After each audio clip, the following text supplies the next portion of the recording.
निकल जा इस घर से। आज के बाद इस घर में तेरे लिए कोई जगह नहीं है। माँ जी, भगवान के लिए ऐसा मत कीजिए। मैं इस छोटी सी बच्ची को लेकर कहाँ जाऊंगी? वो सब मैं नहीं जानती, बस तू निकल जा। अरे इस बच्ची की दुहाई दे रही है तू, इसी की वजह से तो तुझे घर से बाहर निकाल रही हूँ। सुनिए जी, आप तो कुछ कहिए ना, रोकिए ना माँ जी को। मैं कहाँ जाऊंगी इस घर को छोड़कर? मेरा तो आपके सिवा और कोई नहीं है। माँ सही कह रही है, एक के बाद एक बेटियां पैदा करती जा रही है तू। अरे मैंने तो सोचा था कि इस बार तुझे बेटा होगा, लेकिन नहीं, तू तो बेटियां ही पैदा कर रही है। मुझे बेटियां होती है, इसमें मेरी क्या गलती है? देखा बेटा, एक तो गलती करती है और ऊपर से जबान भी चला रही है। देख क्या रहा है, निकाल दे इसे इस घर से बाहर। केशव मधु का हाथ पकड़कर उसे घर से बाहर निकाल देता है। मधु की गोद में उसकी नवजात बेटी भी थी। दरअसल मधु को पहले 3 बेटियां थी। बेटे की चाह में उसके पति और सास मधु से चौथी बार बेटे की आस लगाए बैठे हुए थे, लेकिन इस बार भी उसने एक बेटी को जन्म दिया और उसे घर छोड़कर बाहर जाना पड़ा। मधु बहुत दूर तक चल कर आई थी, बहुत थक गई थी और प्यास के मारे उसका गला सूख रहा था। उसे दूर एक नदी दिखाई दी और वो नदी के पास आ गई। हे भगवान, तेरा बहुत बहुत आभार। कम से कम पानी तो दिखाई दिया। कितनी प्यास लगी है, मेरी बच्ची को भी भूख लगी है, लेकिन क्या करूं, मैंने ही कुछ खाया नहीं है, तो इसे दूध कैसे पिलाऊं? बेटा, मैं अभी पानी पी कर आती हूँ, फिर हम थोड़ी और आगे चल जाते हैं। फिर मैं देखती हूँ खाने का कोई इंतजाम होता है क्या। हाँ मेरा बच्चा। ऐसा कहकर मधु बच्ची को नदी के किनारे पर रखकर खुद पानी पीने के लिए नदी के पानी में उतर जाती है, लेकिन थकान की वजह से वो फिसल जाती है और पानी की तेज बहाव में बह जाती है। बच्ची बहुत रो रही होती है। नदी के पास ही एक जंगल था। कुछ देर के बाद जंगल से कुछ हिरनें पानी पीने के लिए नदी पर आती हैं। वहाँ उस नवजात बच्ची को देखकर, अरे कितनी छोटी बच्ची है ये, इसे ऐसे कौन छोड़कर गया होगा इसे? माया बहन, लगता है कि ये बेटी है, इस कारण से कोई इसे छोड़ कर गया होगा। सुना है कि कुछ इंसान सिर्फ बेटे की चाह करते हैं। अगर उनके घर में लड़की ने जन्म लिया तो वो इसे ऐसे ही कहीं सुनसान जगह पर छोड़ कर जाते हैं। कितने निर्दय होते हैं ऐसे इंसान। कोई अपने ही बच्चे को ऐसे मरने के लिए कैसे छोड़ सकता है? और माँ जन्म देने वाली माँ का दिल नहीं दुखता? हिरन माया को उस बच्ची को देखकर बहुत दुख होता है। फिर काया छाया, मैं सोच रही हूँ कि हम इसे अपने साथ अपने जंगल में ले जाते हैं। इसे यहाँ ऐसे छोड़ना इस बच्ची के लिए सुरक्षित नहीं है। लेकिन माया दीदी, हम इसे अपने साथ कैसे रखेंगे? हमारे ही रोज के खाने पीने का ठिकाना नहीं होता, इसे क्या हम खिलाएंगे? छाया सही बोल रही है बहन। हम तो पेड़ के पत्ते, हरी घास खाकर गुजारा करते हैं, लेकिन इसे तो दूध पीने की जरूरत है। वो हम इसे कहाँ से देंगे? वो सब बाद में देखेंगे। सबसे पहले इसे यहाँ से ले जाना ज्यादा जरूरी है। हिरन माया बाकी 2 हिरणों के साथ बच्ची को लेकर जंगल में चली जाती है। जंगल में जाने के बाद छाया, कुछ दिनों पहले मिट्टी हथनी ने एक बच्चे को जन्म दिया है। हम इस बच्ची को उसका दूध पिला सकते हैं। लेकिन इंसान के बच्चे के लिए हथनी का दूध? वो एक माँ का दूध है छाया, बच्चे के लिए तो अमृत होता है। हिरन माया के कहने पर बच्ची को मिंटी हथनी का दूध पिलाया जाता है। धीरे धीरे बच्ची बड़ी होने लगती है। मिंटी हथनी और उसका बाकी हाथी परिवार भी अब बच्ची को अपना मानने लगा था। एक दिन, हमें अब इस बच्ची का कुछ नाम रखना चाहिए। हाँ, कब तक हम इसे बच्ची बच्ची कहें? इसकी आंखें बिल्कुल हमारे जैसी हैं। मुझे लगता है कि हम इसका नाम मुर्गाछी रखें। हाँ, बहुत अच्छा नाम है। उस दिन के बाद सब बच्ची को मुर्गाछी कहकर बुलाने लगते हैं। एक दिन जंगल का राजा शेर हिरन की गुफा के पास आता है। उसे इंसान की गंध आती है। फिर यहीं से आ रही है सुगंध। हाँ, यहाँ एक बच्ची है, इसे खाकर मजा आ जाएगा। शेर मृगाक्षी की तरफ बढ़ने लगता है। तब सभी हिरनें उसके सामने आती हैं। वनराज, इस बच्ची को छोड़ दीजिए, इसे खाने का विचार अपने मन से निकाल दीजिए।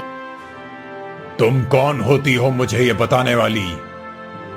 वनराज, ये मेरी बेटी जैसी है, मैंने इसे पाला है, ये बहुत छोटी है, चाहो तो आप मुझे खा लो, लेकिन इस बच्ची को नहीं। नहीं, तुम सब जानवरों का मांस बहुत खा चुका हूँ। इस इंसान की गंध मुझे इसे खाने पर विवश कर रही है। लेकिन हाँ, तुम्हारी बात भी सही है, ये अभी बहुत छोटी है। शेर वापस चला जाता है। हिरन को लगता है कि उसके कहने पर शेर ने अपना दयालुपन दिखाया है। 5 साल बीत जाते हैं। सभी हिरनें खाने की तलाश में कहीं गई हुई थी। मृगाक्षी अकेली गुफा में बैठी थी। तभी शेर वहाँ आया और अकेली है ये बच्ची आज। बेटी, आओ मेरे साथ आओ। आप कौन है? मैं तुम्हारा मामा हूँ, शेर मामा। तुम्हें पता है, मैं इस पूरे जंगल का राजा हूँ। चलो मेरे साथ मेरी गुफा में। मेरे पास खाने की बहुत चीजें हैं और बहुत खिलौने भी हैं। तुम्हें खेलना है? हाँ मामा जी, मुझे खेलना है। तो चलो, जब माया वापस आएगी तब मैं तुम्हें वापस छोड़ दूंगा। शेर की बात सुनकर मृगाक्षी उसके साथ चली जाती है। कुछ देर के बाद जब हिरन वापस आती है तब उसे मृगाक्षी कहीं नहीं दिखती। सभी हिरनें मृगाक्षी को जंगल में ढूंढते हुए शेर की गुफा के पास आकर पहुंचती हैं। वो देखती हैं कि शेर मृगाक्षी के साथ खेल रहा था। उसके चेहरे के भाव देखकर माया समझ गई कि शेर इसे बहाने से लेकर आया है और इसे खाने वाला है। मृगाक्षी, चलो, मैं आ गई हूँ। माँ, मामा जी के साथ खेलने में मजा आ रहा है, खेलने दो ना। हाँ माया, तुम जाओ, हमें खेलने दो, बहुत मजा आ रहा है, थोड़ी देर और। मैं समझ गई हूँ वनराज, आप इसे क्यों यहाँ लेकर आए हैं। मुझे तो लगा था कि उस दिन आप मेरी बात मानकर वापस चले गए थे, लेकिन आपका इरादा तो कुछ और ही था। बिल्कुल सही समझ रही हो माया। उस दिन तुमने कहा था कि अभी ये बच्ची छोटी है। मैंने सोचा इतनी छोटी बच्ची को खाकर वैसे भी मेरी भूख नहीं मिटेगी, इसीलिए मैं इंतजार कर रहा था कि ये बड़ी हो जाए। वनराज, छोड़ दो उसे। शेर माया की बात नहीं मान रहा था। तभी हिरन माया ने हिरन छाया और काया को इशारा किया। वो दोनों मिंटी और बाकी हाथियों के पास मदद मांगने गई। मिंटी और बाकी हाथी भागकर शेर की गुफा के पास जाने लगे। उनके भागने से जमीन हिलने लगी और शेर हड़बड़ा गया। इसी मौके का फायदा उठाकर माया मृगाक्षी को लेकर गुफा से बाहर आई। शेर की गुफा जोर जोर से हिल रही थी और उसके पत्थर गिरने लगे थे। उनके पत्थर के नीचे दबकर शेर की मौत हो जाती है। आखिरकार इस दुष्ट वनराज का अंत हो ही गया। कुछ साल बीत जाते हैं। मृगाक्षी अब जवान हो गई थी। वो बहुत सुंदर लगने लगी थी। एक दिन राजसभा में, हमें एक नया महल निर्माण कराना है, इसीलिए बहुत बड़ी भूमि की आवश्यकता होगी। प्रधान जी, हमारी राज्य भूमि कहाँ उपलब्ध हो सकती है? महाराज, हमारे राज्य की सीमा पर एक बहुत बड़ा जंगल है। वहाँ की भूमि का एक टुकड़ा यदि हम महल बनाने के लिए उपयोग में लाएं तो उचित होगा। ठीक है, कल ही सैनिकों को भेजकर वन के उस भाग को खाली करा लिया जाए। अगले दिन चारुदत्त के सैनिक जंगल में पेड़ तोड़ने के लिए आते हैं। तभी मृगाक्षी उन्हें रोक लेती है। वो फिर भी पेड़ तोड़ने के लिए कुल्हाड़ी उठाते हैं। तब मृगाक्षी खुद पेड़ को लिपटकर खड़ी हो जाती है। सैनिक कुछ कर नहीं पाते और वापस राजमहल लौट जाते हैं। महाराज, जंगल में एक सुंदर युवती थी जिसने हमें पेड़ नहीं काटने दिए। जब हम जबरदस्ती एक पेड़ काटने गए तब वो खुद एक पेड़ को पकड़कर खड़ी हो गई, फिर हम कुछ नहीं कर पाए। एक युवती, और वो भी इतनी साहसी। सेनापति ध्रुव, आप जाकर इस विषय में ज्यादा जानकारी प्राप्त कीजिए कि वो युवती कौन है और क्या चाहती है। सेनापति ध्रुव महाराज का आदेश लेकर जंगल की ओर रवाना हो जाते हैं, लेकिन वो सेनापति का नहीं बल्कि एक सामान्य मनुष्य का भेष धारण करके जाते हैं। वो देखते हैं कि मृगाक्षी पेड़ पर बैठी हुई थी और वो बहुत मायूस थी। उसकी सुंदरता देखकर ध्रुव मोहित हो जाते हैं। मृगाक्षी के आसपास बाकी जानवर भी होते हैं। फिर, तुम कौन हो कन्या, और इतने सारे प्राणियों के बीच तुम्हें भय नहीं लगता? मैं मृगाक्षी हूँ और ये सभी मेरे परिवारजन हैं। ये जंगल ही मेरा घर है, मुझे किससे भय? क्या ये जंगल तुम्हारा घर है? हाँ, लेकिन आप कौन हैं और मुझसे ये सब क्यों पूछ रहे हैं? मैं तो एक यात्री हूँ, आगे के राज्य में जा रहा हूँ। विश्राम करने के लिए रुक गया था। तुम्हें इन सभी जानवरों के बीच देखा तो मुझे लगा कदाचित तुम्हें सहायता की आवश्यकता होगी, इसीलिए चला आया। यहाँ मुझे किसी की सहायता की जरूरत नहीं है। मैंने अभी किसी राजा के कुछ सिपाहियों को वापस भेजा है। वो यहाँ हमारे ये पेड़ काटने आए थे। हाँ, मैंने भी सुना है महाराज चारुदत्त को एक नया राजभवन बनाना है। हाँ, तो वो बनाए राजभवन, लेकिन यहाँ क्यों? ये जंगल तोड़कर क्यों बनाना है उन्हें राजभवन? कहीं और भी तो बना सकते हैं। उन्हें पता नहीं है कि एक पेड़ को काटना 100 हत्याओं के बराबर होता है। वो क्यों इतना बड़ा पाप अपने सर पर ले रहे हैं? वाह, ये सारी शास्त्र की बातें तुमने कहाँ पढ़ी हैं? मैंने पढ़ी नहीं है, लेकिन यहाँ कई साधु और योगी आकर ध्यान करते हैं, प्राणायाम करते हैं। उनसे ही मैंने ये सुना है। मुझे तो लगता है कि किसी को महाराज को ये बात जाकर बताने की जरूरत है। ध्रुव पहले ही मृगाक्षी के सौंदर्य पर मोहित हो गया था। अब उसकी बातें सुनकर उसे मृगाक्षी से और भी प्रेम हो जाता है। वो चारुदत्त के पास आकर उन्हें समझाता है कि जंगल काटना उचित नहीं है। चारुदत्त को भी ध्रुव की बात उचित लगती है। ध्रुव अब रोज मृगाक्षी से मिलने आता है। दिन बीतते हैं और मृगाक्षी को भी ध्रुव से प्यार हो जाता है। एक दिन एक बहुत बड़ा अजगर हिरण माया को पकड़ लेता है और उसे निगलने लगता है। ये देखकर मृगाक्षी उस अजगर पर पत्थर मारने लगती है, लेकिन अजगर टस से मस नहीं होता। मृगाक्षी को लगता है कि अब उसकी माया नहीं बचेगी। तभी ध्रुव वहाँ आकर अपने धनुष से बाण छोड़ता है और उस अजगर को मार डालता है। मृगाक्षी माया को अजगर के मुंह से बाहर निकालती है। कौन हो तुम? तुम कोई सामान्य इंसान नहीं हो सकते। तुमने इतना सही निशाना कैसे साधा? अब तुम्हें क्या सत्य बताना ही पड़ेगा। मैं महाराज चारुदत्त का सेनापति ध्रुव हूँ। मैं तुम्हारे बारे में जानकारी प्राप्त करने आया था, क्योंकि तुमने उस दिन सैनिक को जंगल तोड़ने से मना किया था, लेकिन मुझे देखते ही तुमसे प्रेम हो गया। तुम मेरे बारे में कुछ गलत धारणा ना बनाओ, इसीलिए मैंने तुमसे सत्य छुपाए रखा। मृगाक्षी, मैं तुमसे विवाह करना चाहता हूँ। बेटी मृगाक्षी, ये लड़का सच में तुमसे बहुत प्यार करता है। तुम इसके साथ विवाह करके सुखी हो जाओ। लेकिन माँ, अगर मैं चली जाऊंगी तुम अकेली हो जाओगी। नहीं बेटा, मुझे तो खुशी है कि मेरी बेटी सुख में है। तुम कब तक ऐसे जंगल में भटकती रहोगी? जब मैंने तुम्हें पहली बार देखा था तब तू एक नवजात बच्ची थी। मैं तुम्हें तुम्हारी सुरक्षा के लिए अपने साथ जंगल में ले आई थी, लेकिन अब तुम बड़ी हो गई हो, अपना ख्याल खुद रख सकती हो और सेनापति जी जैसे योद्धा को अपने पति के रूप में पाकर तुम्हारा जीवन धन्य हो जाएगा। मृगाक्षी, तुम चाहो तो हम इस हिरण को अर्थात तुम्हारी माँ को अपने साथ ले जा सकते हैं। हमारे भवन के बाहर एक बड़ा बगीचा है, वहाँ पर ये सुख से रह सकती हैं। ध्रुव की बात सुनकर मृगाक्षी खुश हो जाती है। दोनों हिरण को साथ लेकर ध्रुव के घर में चले जाते हैं। वहाँ ध्रुव और मृगाक्षी का धूमधाम से विवाह हो जाता है। हिरण अब मृगाक्षी के साथ सुख और सुरक्षा से बाकी का जीवन व्यतीत करती है।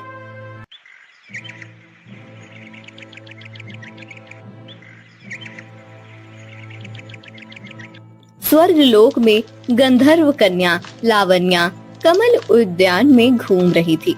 लावण्या इतनी सुंदर थी कि किसी अप्सरा को भी उसे देखकर ईर्ष्या हो। एक बार जो लावण्या को देख लेता था वो उसे बार बार देखने की कामना करता था। जब वो कमल के फूल पानी से निकाल रही थी तभी वहाँ से एक युवान ऋषि आते हैं। वो कमल के कुछ पुष्प तोड़कर चले जाते हैं। उन्हें पता भी नहीं चलता कि उनके पास इतनी सौंदर्यवती खड़ी है। उनका ये व्यवहार देखकर लावण्या क्रोधित हो जाती है।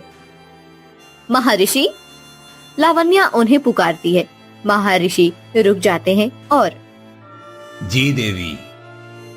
महर्षि, कदाचित आप स्वर्ग लोक में अभी अभी पधारे हैं। आप जानते नहीं मैं कौन हूँ? क्षमा करें देवी, परंतु मुझे आपका परिचय नहीं है। मैं गंधर्व कन्या लावण्या हूँ। पूरे स्वर्ग लोक में मेरी जितनी सौंदर्यवती दूसरी कोई नहीं है। स्वर्ग लोक में ऐसा कोई नहीं जो मुझे एक बार देखकर पुनः पलटकर ना देखे। और आपने मेरी तरफ ध्यान भी नहीं दिया। मैं आपके समीप ही खड़ी थी, परंतु आप कमल पुष्प तोड़कर चले भी गए।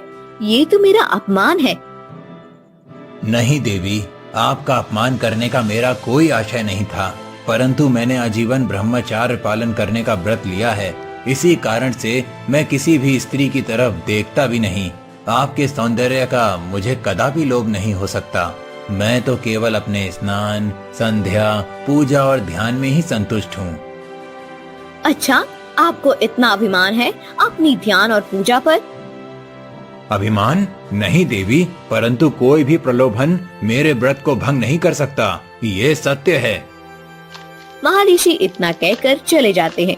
लावण्या को उनकी बात सुनकर बहुत क्रोध आता है। अगले दिन जब महर्षि स्नान के लिए नदी में गए हुए होते हैं, तब लावण्या पत्थर पर रखे हुए उनके वस्त्र उठाती है और एक ऊंचे पेड़ पर फेंक देती है। ये देखकर महर्षि का शरीर क्रोध से कांपने लगता है। वो उसे श्राप देते हैं। हे उद्दंड युवती, तुझे अपने सौंदर्य पर बहुत ज्यादा अभिमान है। मैं तुझे श्राप देता हूँ कि तू पृथ्वी लोक में जन्म लेगी और वहीं तेरी मृत्यु होगी। तुझे स्वर्ग लोक छोड़कर जाना होगा। महर्षि के श्राप के कारण लावण्या को स्वर्ग लोक छोड़ना पड़ता है और वो पृथ्वी लोक में एक मछुआरे के घर में जन्म लेती है। उसे जन्म देते ही मछुआरे की पत्नी का स्वर्गवास हो जाता है। फिर मछुआरा उस नवजात बालिका को लेकर महारानी शांति प्रिय के पास आता है। महारानी शांति प्रिय की जय हो। महारानी, ये मेरी बेटी है। इसे जन्म देते ही मेरी पत्नी की मृत्यु हो गई है। मैं गरीब मछुआरा हूँ। यदि मेरी पत्नी जीवित होती तो इस बच्ची का पालन पोषण करती, परंतु अब इसका उत्तरदायित्व मुझ पर आया है। मुझे मछली पकड़ने के लिए कई दिनों तक समुद्र में रहना पड़ता है। ऐसी स्थिति में मैं इसे अपने साथ नहीं रख सकता और इसके लिए मैं अपना काम छोड़कर घर पर भी नहीं रह सकता। इसीलिए मेरा आपसे अनुरोध है कि आप इस बालिका को अपनाइए और मुझे इस दायित्व से मुक्त कीजिए। महारानी शांति प्रिया के दृश्य में सबके लिए बहुत प्रेम था। वो उस बच्ची को मछुआरे के हाथ से अपने गोद में ले लेती हैं। कितनी सुंदर बालिका है। मछुआरे, तुम आज से इस बालिका के दायित्व से मुक्त हो। ये अब मेरी पुत्री है। मेरे 7 पुत्र हैं। इसका मुझे संतोष था, किंतु मेरी ये सदा ही मनसा थी कि मेरी एक पुत्री हो। आज से ये मेरी पुत्री राजकुमारी देवयानी है। महारानी मछुआरे को वापस भेज देती हैं और उस बालिका को अपनी पुत्री बना लेती हैं। महाराज शंख शर्ण भी महारानी के इस निर्णय से आनंदित होते हैं। समय बीत रहा होता है और राजकुमारी देवयानी अब बड़ी हो रही थी। एक दिन छोटी राजकुमारी को खेलते हुए देख महारानी शांति प्रिय, आपने इस बालिका को अपनी पुत्री बनाकर सत्य में बहुत ही अच्छा कार्य किया है। हमारे राज्य भवन में हमारे राजकुमारों की रौनक तो थी, परंतु इस बालिका के आने के बाद तो जैसे राजभवन में जीवन आ गया हो। सत्य कहते हैं, एक पुत्री तो होनी ही चाहिए जिसके नुपुर की झनकार पूरे भवन में गूंजे। हाँ महाराज, परंतु अब देवयानी बड़ी हो रही हैं। हमारे राजकुमारों की भी भांति अब हमें राजकुमारी को भी शिक्षा देनी चाहिए। राजकुमारी देवयानी सौंदर्यवती है। यदि वो शिक्षा प्राप्त करके विद्यावती भी बन जाएंगी तो इस धरती पर उनके सर्वथा में और कोई राजकुमारी खड़ी नहीं हो सकती। महाराज शंकरशन को महारानी शांति प्रिया का प्रस्ताव उचित लगता है और राजकुमारी देवयानी की शिक्षा शुरू हो जाती है। उसी राज्य की एक विदुषी के पास देवयानी शिक्षा प्राप्त करने जाती है। कुछ वर्ष बीत जाते हैं और अब राजकुमारी देवयानी अब एक अति सुंदर युवती बन चुकी होती है। एक दिन, महाराज, हमारी बेटी अब विवाह के योग्य हो गई है। उसके लिए कई राज्यों से विवाह के प्रस्ताव भी आ रहे हैं।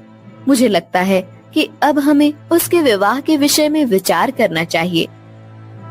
अवश्य महारानी, परंतु एक बार देवयानी से भी हमें पूछना चाहिए कि वो हमारी पसंद से विवाह करना उचित समझती है या उन्हें अपना स्वयंवर कराना है। हमारी पुत्री उच्च विद्या विभूषित है, बुद्धिशाली है, उसका वर भी उसकी भांति ही बुद्धिशाली होना चाहिए। फिर दोनों देवयानी को बुलाते हैं और पुत्री देवयानी, अब तुम विवाह के योग्य हो गई हो, इसीलिए हम तुम्हारे विवाह के विषय में बात कर रहे हैं। मुझे तुमसे पूछना है कि तुम विवाह करोगी या उसके पूर्ण तुम्हें स्वयंवर करने की इच्छा है। हमारी संस्कृति में कन्या को अपना स्वयंवर चुनने की अनुमति दी गई है और मैं चाहता हूँ कि तुम्हारा ये निर्णय तुम स्वयं लो।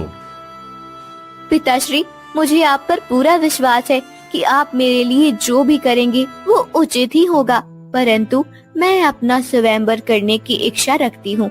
मैं देखना चाहती हूँ कि हमारी धरती पर ऐसा कौन बुद्धिशाली है जो मेरे प्रश्नों का उत्तर देगा।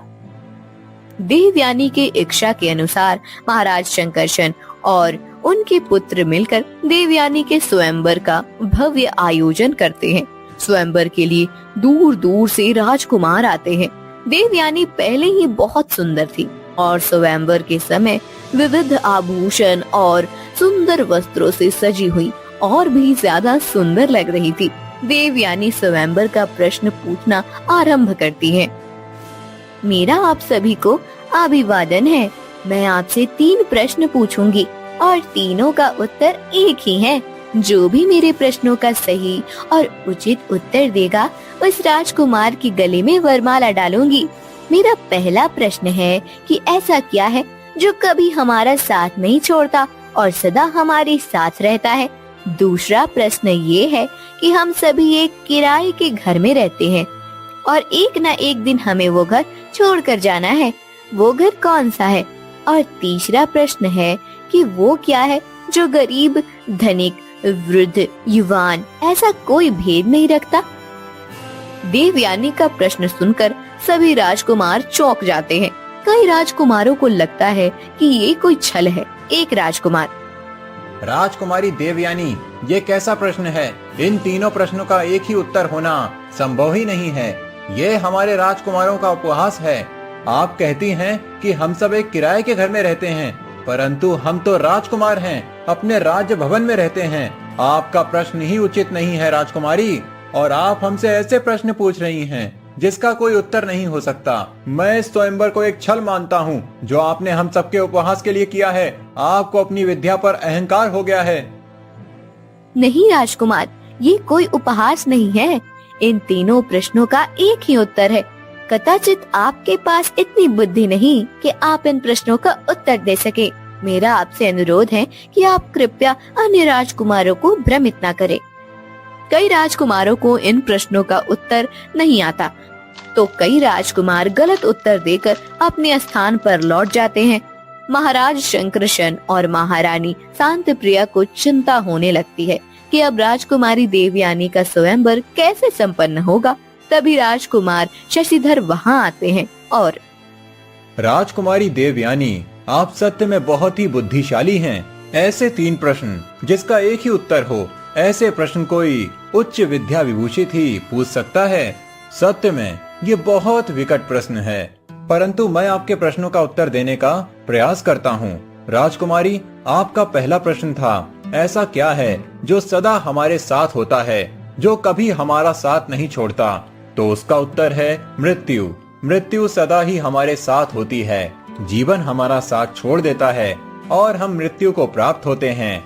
मृत्यु हमें अपने साथ ले जाती है। इसी अर्थ से आपके पहले प्रश्न का उत्तर है मृत्यु। आपका दूसरा प्रश्न था, हम सब एक किराए के घर में रहते हैं और हम सबको एक दिन वो घर छोड़कर जाना है। उसका उत्तर भी है मृत्यु। किराए का घर अर्थात हमारा ये शरीर। हम सबको एक दिन हमारे शरीर का त्याग कर अपनी आत्मा को मुक्त करना पड़ता है और ये मृत्यु के पश्चात होता है। इसी कारण से आपके दूसरे प्रश्न का उत्तर भी मृत्यु है। आपका तीसरा प्रश्न था कि ऐसा क्या है जो गरीब, धनिक, वृद्ध, युवान ऐसा कोई भेद नहीं रखता।